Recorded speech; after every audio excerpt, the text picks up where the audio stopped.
রাম রাম বন্ধুরা, নমস্কার সবাইকে। এখন আমি বেরিয়ে পড়েছি ঠিক দুপুর 2টোর সময়। আর কোথায় যাচ্ছি সেটা তোমরা গেলেই দেখতে পাবে। আর আকাশে করেছে প্রচণ্ড মেঘ। আর আমি এখন যাচ্ছি হচ্ছে জয়পুর ঝামটিয়ার ভিতরে একটা মহাগুরু ইন্টারন্যাশনালের প্রোগ্রাম আছে, সেইটাই কমপ্লিট করার জন্য। আর আমি একা যাইনি, সাথে আছে ভাই। তার কারণ হচ্ছে ওকে বললাম চল একসাথে যাই, কারণ তুইও পড়াশোনার সাথে সাথে এই দিকটা একটু শিখতে পারবি। তার জন্য আর কি ওকে সঙ্গে নিয়ে যাচ্ছিলাম। আর ওয়েদারটা জাস্ট যেমন চুমু ছিল, তার সাথে হচ্ছে প্রাকৃতিক দৃশ্যটাও সেই রকম ছিল। খুবই সৌন্দর্যময় একটা প্রাকৃতিক দৃশ্যের ভরা। আর তার মধ্যে দিয়ে আমরা যাচ্ছিলাম, চারিদিকে শুধু ঘাস আর জঙ্গল, মানে চারিদিকে শুধু সুন্দর সুন্দর গাছপালা এইসব, তার মাঝখান দিয়ে রাস্তা। তো বন্ধুরা, আমরা সেই প্রোগ্রামের জায়গায় পৌঁছে গেলাম। আর যাওয়ার পরেই দেখলাম বৃষ্টিটা শুরু হয়েছে। ভাগ্যিস আসার সময় হয়নি, ভাগ্যিস আসার পরেই পুরো জোরদার বাইরে বৃষ্টি হচ্ছে, তোমরা দেখো জাস্ট। আর আমরা চলে এসেছি, প্রোগ্রাম জাস্ট একটু পরেই স্টার্টিং হবে। আর আমি জাস্ট বৃষ্টিটার মজা নিচ্ছি এখান থেকে জানলা দিয়ে। আর পুরো জোরদার একটা ওয়েদার চলছে ভাই বাইরে। দেন তারপর আমি আর ভাই এই যে বসে আছি, সকলে আসছে, ফোন করেছিল। আজকে প্রোগ্রামটা তো পুরো জোরদার হবে, জয় জয় মহাগুরু। আর মহাগুরুর প্রোগ্রাম মানে তো পুরো জোরদার হবেই। দেন চলে এসেছিলাম।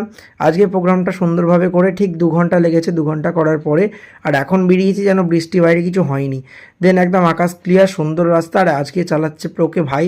আর এই যে যাচ্ছি এখন বাড়ির পথে। তো চলো যাওয়া যাক। আর এই পথ দিয়ে যখনই আসি না, একটা সুন্দর বেশ ভাইবসটা লাগে, কারণ এত সুন্দর রাস্তা, তার মধ্যে দিয়ে আমরা যাচ্ছি। আবার তার সাথে মানে সাইডে এত সুন্দর মাঠঘাট, তোমাকে দেখে মানে মন জুড়িয়ে যাবে এই জায়গাটা। দেন এই যে দেখো পুরো একদম ফাঁকা আর দারুণ জায়গার বাইরে দূরে একটা যে মন্দিরটা দেখতে পাচ্ছ, খুব বড় এক জাগ্রত মন্দির। তো ওই মন্দিরটায় অনেক সবাই ঘুরতে এসেছে, বাট আমি জানতাম না, এদিকে আসার পরেই জানতে পারলাম। খুব বড় একটা উঁচু মন্দির, তোমাদেরকে দেখাবো। এটাও আপাতত মানে যতটুকু শুনেছি এটা কালী মায়ের মন্দির। তোমরা কারা কারা এসেছো একটু কমেন্টে জানিও এই ঝামটিয়ার মা কালীর মন্দিরে। আমরাও একদিন আবার আসবো, এসে মায়ের কাছে গিয়ে দর্শন করব। দেন এখন চলে এলাম সিয়াগড় পোলে, সিয়াগড় ব্রিজে। নদী তো প্রায় মোটামুটি ভরা ভরা আছে। আর ওয়েদারটা ছিল, যেহেতু বৃষ্টি হয়ে গেছে, এতটা গরম তুলেছে বন্ধুরা কি বলবো। মানে একটু হাওয়া নেই, প্রচণ্ড গরম। তার জন্য ভাইকে বললাম চলো একটু ফটো ফটো তুলে নিই, যেহেতু ওয়েদারটা বেশ সুন্দর আছে। তাই জন্য একে দাঁড়িয়ে একটু ফটো তোলার জন্য একটু দাঁড়ালাম দু ভাই। দেন এখান থেকে চলে গেলাম একটা চায়ের দোকানে। চা আর গরম গরম সিঙ্গাড়া, পুরো জমে যাবে বস। চা আর সিঙ্গাড়ার ফ্লেভারটা তো পুরো জোরদার ছিল।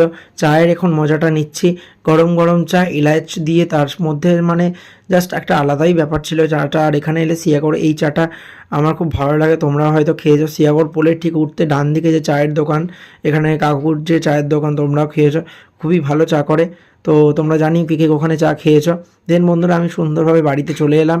আর এখন ইভিনিং টাইম, তো এখন আগে ফ্রেশ হই, ড্রেস চেঞ্জ করে আজকে টিফিন টাইম কিছু করতে হবে, তার জন্য চলে গেলাম রান্নাঘরে।